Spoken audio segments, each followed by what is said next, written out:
Selamat datang di materi Introduction to Data Science in Professional Sport dengan studi kasus NBA Shot Prediction. Di sesi ini saya Amri Holil Hakim, NIM 26023400602 dari BINUS Online akan menunjukkan bagaimana data science digunakan dalam olahraga profesional, khususnya untuk menganalisis dan memprediksi peluang tembakan dalam pertandingan NBA.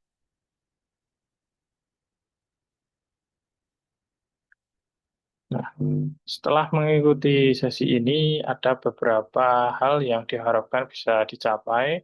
Yang pertama, bisa memahami konsep dasar data science. Kedua, bisa mengetahui bagaimana analitik diterapkan di dunia profesional. Yang ketiga, memahami workflow dasar dari sebuah model machine learning. Yang keempat, bisa melakukan visualisasi dan analisis data tembakan NBA.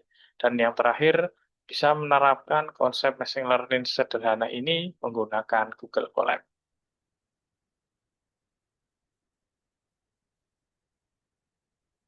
Nah, kenapa harus data science dan kenapa sport analitik ini penting?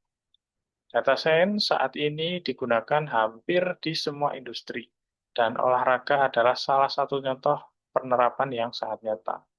Selain itu, NBA juga menyediakan data set publik yang sangat kaya, sangat banyak, bisa didapatkan dengan gratis, sehingga ideal untuk pembelajaran. Lalu kenapa sport analytic matters? Why sport analytics? Dalam olahraga, analitik bisa membantu pelatih untuk mengambil keputusan, bisa mengembangkan pemain, bisa menyusun strategi offense dan defense, sekaligus memberi insight yang lebih dalam untuk analis maupun fans. Ini yang membuat sport analitik berkembang sangat pesat belakangan.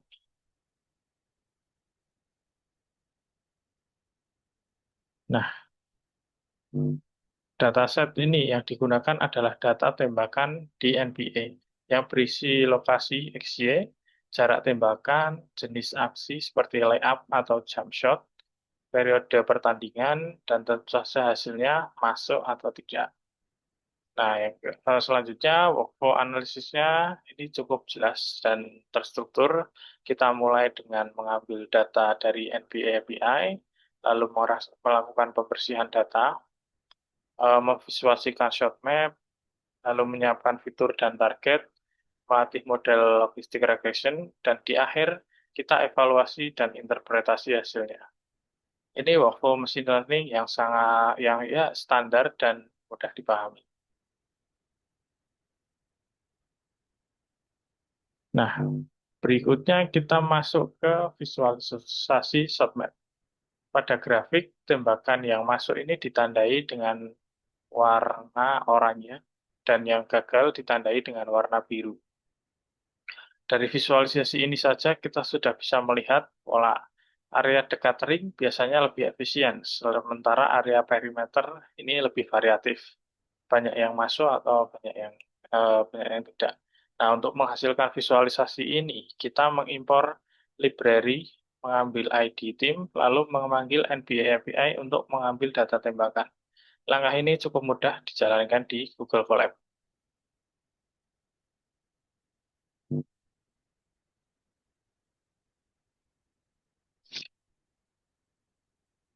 Nah, contohnya di Google Colab adalah seperti ini. Pertama, ini kodenya sudah saya jalankan agar mempersingkat waktu. Dan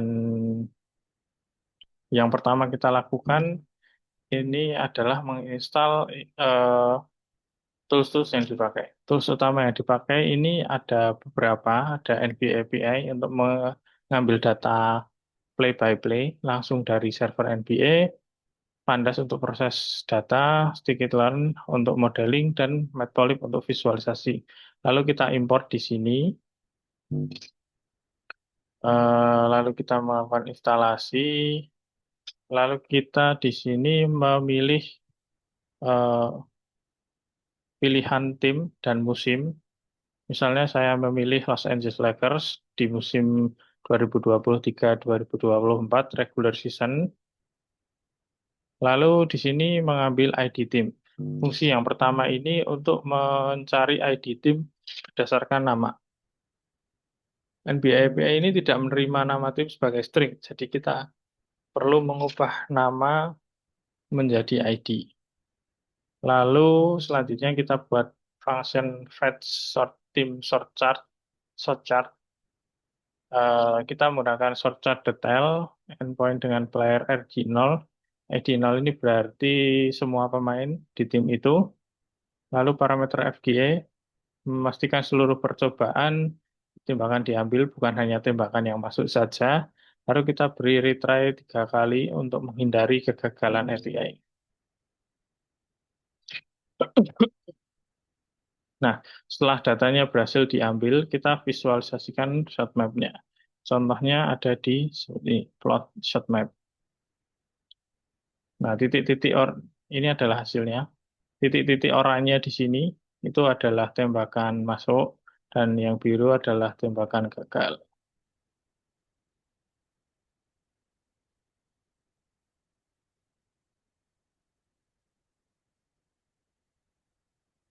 Lalu di sini ada beberapa fitur.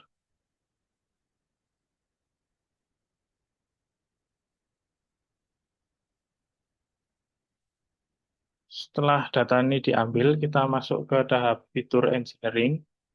Pada tahap ini, kita membersihkan data, mengubah kolom kategori menjadi one hot encoding, dan mengekstrak fitur numeric seperti koordinat tembakan dan jarak tembakan.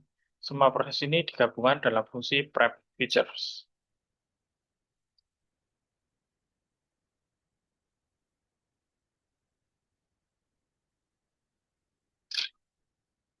Nah, prep feature ini ada di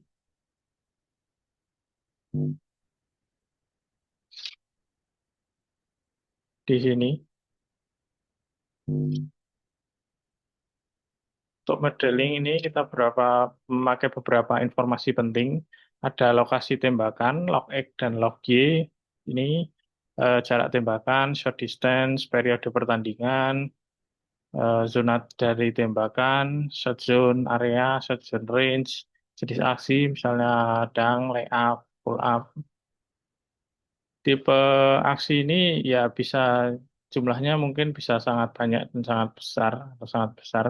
Jadi kita batasi hanya 25 saja yang muncul di sini. Dan yang paling sering sisanya dimasukkan sebagai kategori other.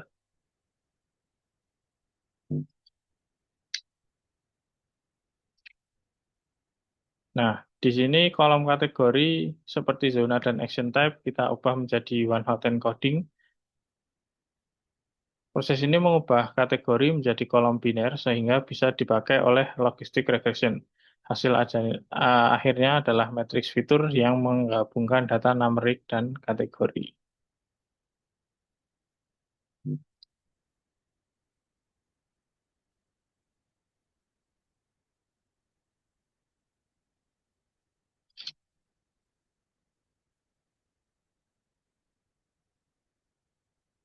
Lalu selanjutnya ada modeling. Setelah fiturnya siap, kita membangun model logistic regression.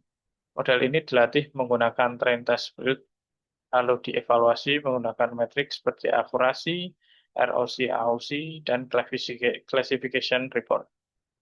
Kita juga melihat fitur importance dari model sehingga kita bisa tahu fitur apa yang paling berpengaruh terhadap semua tembakan masuk. Contohnya di sini kita buat modelingnya, melatih logistic regression di sini. Datanya kita bagi menjadi 75% training dan 25% testing. Saya memilih 75 dan 25 ini supaya proporsi tembakan masuk dan gagal tetap seimbang di kedua set tersebut agar evaluasi model nanti menjadi lebih akurat.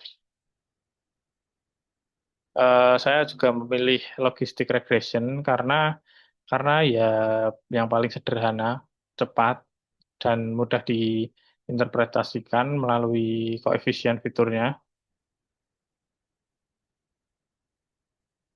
Nah, di sini kita sudah melakukan eh, setelah melakukan latih data, kita melakukan evaluasi. Hasilnya adalah seperti ini. Pertama, ROC menunjukkan seberapa baik model tembakan membedakan antara masuk dan gagal.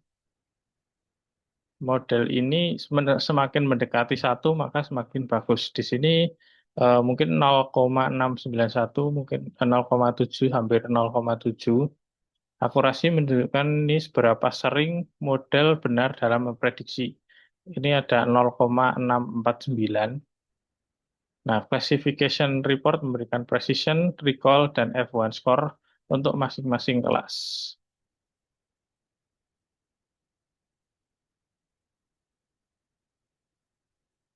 Lalu di sini juga ada mungkin bagian yang paling menarik, fitur yang paling berpengaruh ini bisa dari logistic regression ini kita bisa melihat langsung fitur-fitur mana yang eh, memperbesar kemungkinan tembakan masuk di sini.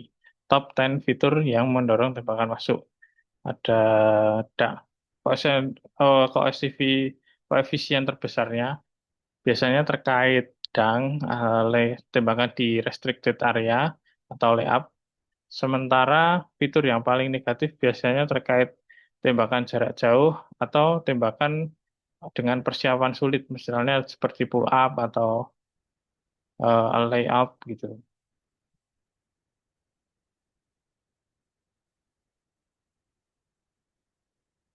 Nah, selanjutnya kita dari hasil model tadi ada beberapa temuan yang menarik. Dang ini menjadi aksi dengan efisien yang paling tinggi. Tidak mengherankan karena jaraknya ya sangat dekat dan biasanya uncontested. Restricted area juga menunjukkan performa terbaik untuk close range finish. Sebaliknya, beberapa jenis layup, putback, dan tip-in seringkali tidak efisien karena terjadi di area yang padat pemain. Kalau kita lihat secara real, biasanya pemain itu banyak berkumpul di eh, bawah ring, jadi beberapa tembakan jenis ini tidak efisien.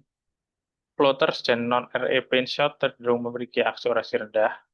Selanjutnya, turnaround jumpers termasuk kategori kategori low percentage shots karena tingkat kesulitannya yang tinggi. Sementara itu, tembakan lebih dari 24 kaki terlihat positif karena sebagian sudut corner tree termasuk dalam range ini dan punya efisiensi yang tinggi.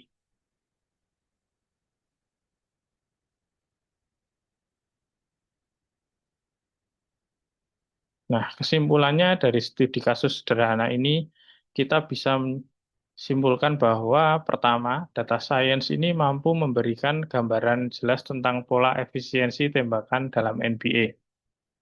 Yang kedua, model logistic regression yang kita gunakan ini mencapai akurasi sekitar 65% dengan ROC AUC sebagai sekitar 0,69. Cukup bagus untuk model baseline yang sederhana. Selanjutnya, dang dan tembakan di restricted area ini memiliki probabilitas yang masuk yang tertinggi. Ketiga, eh, atau yang selanjutnya, layup ini sulit, putback dan layup yang sulit, putback dan tembakan yang contested ini cenderung memiliki efisiensi yang rendah. Nah, dengan analisis seperti ini, dengan adanya jenis-jenis tembakan, jadi tim ini bisa meracik strategi offense yang lebih efisien dari data-data yang diambil dari model tadi. Nah, referensi utama yang digunakan ini ada dokumentasi NBA API, ada situs resmi NBA, dokumentasi scikit-learn, serta beberapa referensi data science.